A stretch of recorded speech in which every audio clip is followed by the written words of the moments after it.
तपाईले बालेनलाई एउटा प्रश्न गर्न सक्नुहुन्छ म च्यालेन्ज गर्छु यहीँबाट है तपाईहरुलाई है च्यालेन्ज एउटा प्रश्न गर्दिनुस् बालेनलाई एउटा प्रश्न गर्नु एकैछिन एउटा प्रश्न गरिदिनुस् चैत 15 मा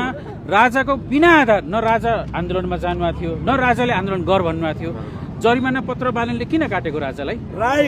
किन काटेको कुन आधारमा अनि काटिसकेपछि फेरि जरिमाना रकम हामीले 24 घण्टा भित्र उठाएर हामीले दिन खोज्दा फेरि किन लिनु होइन फेरि काटेको किन काटेपछि किन नलिएको फेरि अनि अब जेनजी आन्दोलन भयो त्यसको जरिमाना कसलाई काटियो त फेरि बालेनले कसलाई काट्यो यो प्रश्न तपाईले हामीलाई सोध्नुहुन्छ उहाँलाई सोधिदिनुस् न बालेनलाई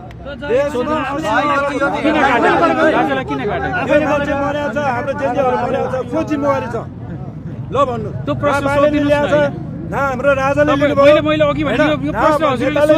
एकछिन सोध्नुहुन्छ त यो सोध्नुहुन्छ कहिलेसम्म सोध्नुहुन्छ हजुर कहिलेसम्म सोध्नुहुन्छ अपलोड